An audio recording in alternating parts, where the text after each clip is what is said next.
પ્રણામ. પુખ્ખરવર દિવઢે એટલે કે શ્રુતસ્તવ સૂત્ર. પુખ્ખરવર દિવઢે ધાયઈ સંડેય જંબુવ દિવેય ભરય રવય વિદેહે ધમ્માઈ ગરે નમમ સામી તમ તિમિર પડલ વિદ્ધમ તણસ્ત સુરગણ નરિંદ મહ્યસ સીમાધરસ વંદે પફોડીય મોહ જાલસ જાઈ જરા મરણ સોગપણા સણસ કલ્યાણ પુખ્ખલ વિશાલ સુહાવહસ કો દેવ દાણવ નરિંદ ગણચ્યસ ધમ્મસ સાર મુવલભ કરે પમાયમ સિદ્ધે ભોપયોણમો જીણમયે નંદીસયા સંજમે દેવમ નાગ સુવર્ણ કિન્નર ગણ સભુવ ભાવચિયે લોગો જથ પૈઠ્યો જગમિણમ તે લોકમાચાસુરમ ધમ્મો બઢૌ સાસવો વિજયો ધમ્મોત્તરમ વઢૌ સુવસ્ત ભગવો કરમિકાઉ સંગમ વંદણવત્તી આયે.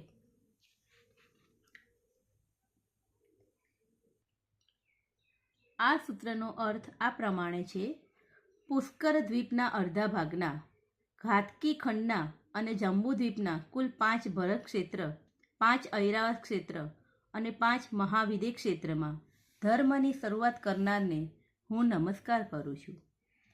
અજ્ઞાન સ્વરૂપ અંધકારના સમૂહને નાશ કરનાર, દેવતાઓના સમૂહ અને મનુષ્યના સ્વામીથી પૂજાયેલા, આત્માને મર્યાદામાં રાખનાર, મોહની જાળને તોડી નાખનાર એવા સિદ્ધાંતને હું વંદન કરું છું.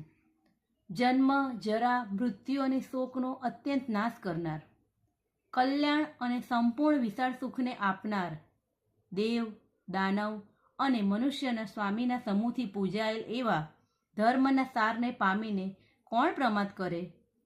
હે લોકો, સર્વનયથી સિદ્ધ થયેલ ચારિત્ર ધર્મમાં સદા મંગલ કરનાર, જે વૈમાનિક ભવનપતિ જ્યોતિષી અને વ્યંતર દેવોના સમૂહથી સત્યભાવે પૂજાયેલ છે, જેમાં સંપૂર્ણ લોકનું તથા આ જગતના 3 લોકમાંના મનુષ્યો, દેવો વગેરેનું જ્ઞાન પ્રતિષ્ઠા પામેલ છે, એવા જીનમતને, શ્રુત ધર્મરૂપ સિદ્ધાંતને આદરપૂર્વક નમસ્કાર કરો.